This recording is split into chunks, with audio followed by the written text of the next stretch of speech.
chefe da tropa de choque do Davi Alcolumbre? Eu acho que a missão do líder é ajudar nessa organização dos trabalhos da casa, nas articulações.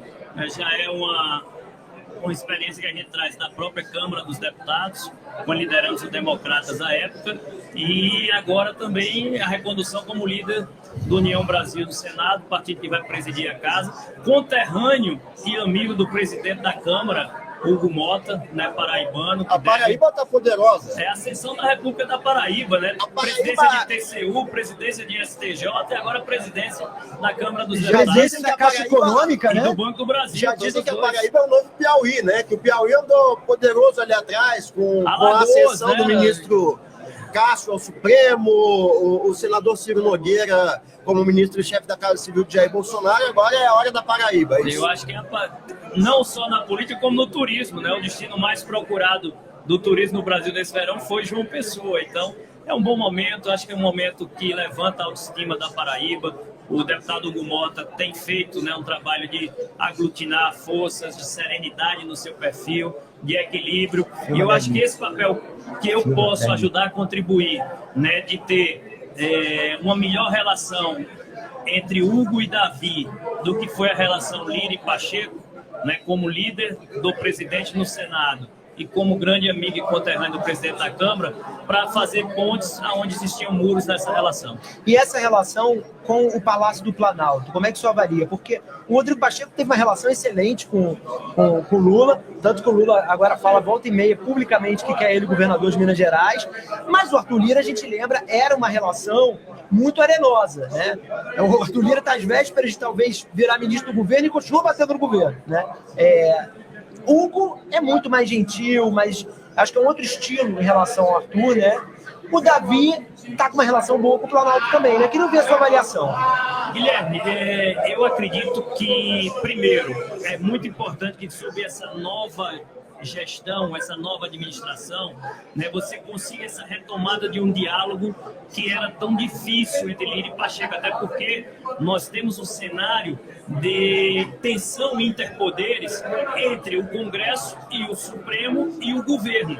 E quando essa casa está dividida internamente, ela enfraquece essa posição do Congresso nessa mesa de relação com os demais poderes. Então, essa relação entre Hugo e Davi, que para mim tem um equilíbrio ideal de força e serenidade, vai fortalecer o Congresso nessa posição de relação com o governo. O governo vai ter, sim, mais desafios com o Davi do que tinha com o Pacheco. O Pacheco é alguém que tinha um perfil de buscar a solução consensuada, muitas vezes até abrindo mão de algum espaço do Senado para aprovar projetos que eram de interesse do governo, como naquela questão da mudança de regimento, né, dentro da Câmara dos Deputados. Então, eu acredito sim que o Congresso sairá fortalecido dessa melhor relação que se tem a expectativa de acontecer entre Hugo e Davi do que existir entre Lira e Pacheco. O Planalto está um pouco preocupado com a presidência de Davi Alcolumbre. Acha que vai ser muito mais difícil lidar com Alcolumbre aqui no Senado do que com Hugo Mota lá na Câmara. O que o Planalto pode esperar? Eu acho que o senhor tem procuração para responder essa pergunta, como o senhor mesmo disse, o senhor é o líder de Davi Alcolumbre no Senado. O que o Planalto pode esperar dessa presidência? Como vai ser o dia a dia? Ele vai endurecer o jogo, como esperam altos integrantes do Planalto e o próprio presidente Lula? Rodrigo, eu não diria que a palavra seja endurecer, mas o Davi ele tem um perfil mais pragmático. É do dito e feito, né? O governo cumprindo seus compromissos, a agenda flui. Então, o Davi vai estar muito atento a essas prerrogativas do Congresso, as prerrogativas do Senado, não vai admitir que elas sejam usurpadas, né? Muitas vezes o governo, através de decretos ou de portarias, quer resolver aquilo que deveria ser feito por lei. Então, o Davi ele será pragmático, ele talvez não tenha a paciência que o Rodrigo Pacheco tinha, né, de esperar que o governo produzisse respostas ou resultados, enquanto o Pacheco andava com a pauta. Então, eu acho que o Davi é mais pragmático e fará, né, com mais responsabilidade essa análise da agenda a ser levada adiante. Senador Efraim Filho, muito obrigado por atender o nosso convite e participar dessa conversa conosco. Eu estou encerrando porque sua assessoria aparentemente está te chamando ali. Eu acho que alguém está chamando a sessão plenário. ali, mas concluir dizendo que nessa relação com o Congresso e o governo, é importante estar de olho nessa questão orçamentária, que envolve também o Supremo Tribunal Federal.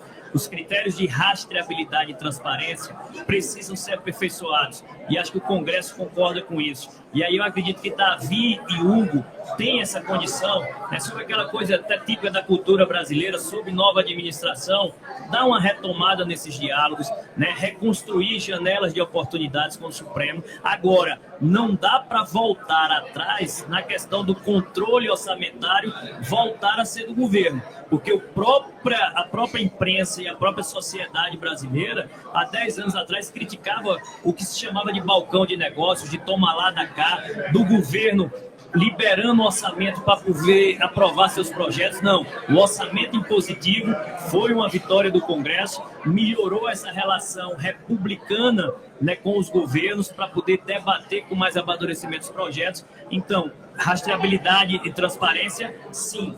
Retomada do controle do orçamento pelo governo, para mim, é um retrocesso, é um pé atrás, é voltar a um tempo que não deixou saudades. O senhor concorda com a leitura de que o Brasil está vivendo hoje uma espécie de parlamentarismo branco, com esse superempoderamento do Congresso Nacional, com os recursos das emendas? Não diria que é parlamentarismo branco, eu estou dizendo que a Constituição está sendo cumprida. O órgão que elabora o orçamento é o Congresso Nacional. E sabe por quê? Porque no governo, no Poder Executivo, está quem ganhou a eleição, com 51% dos votos, ocupa seus ministérios. No Congresso está 100% da sociedade brasileira representada. Por isso que isso aqui se chama Casa do Povo, porque aqui está quem ganhou a eleição, mas está também quem perdeu. E é por isso que esses projetos precisam ser aprovados no Congresso com os dois olhares. Então não acredito que é parlamentarismo branco, mas houve sim um fortalecimento do Congresso para que ele tenha uma relação de equilíbrio, olhando no olho do Poder Executivo, numa relação que antes parecia ser de cima para baixo. O senhor arrisca o placar? 65. 65 e na Câmara? Na Câmara, 440. Olha, cravadinho, hein? Tá certo. Senador Efraim Filho, líder do União Brasil aqui no Senado e, como ele mesmo disse, líder do Davi Alcolumbre no Senado líder também. Do partido do presidente, né? Líder da bancada. O senhor que disse que é líder da tropa de Davi Alcolumbre líder também. Da bancada do União Brasil. Alcolumbre. Vamos estar junto obrigado com o Davi. Pela entrevista, escudeiro senador. Do Davi e pronto para ajudar nas articulações. Muito obrigado pela entrevista. Senador. Bom trabalho hoje.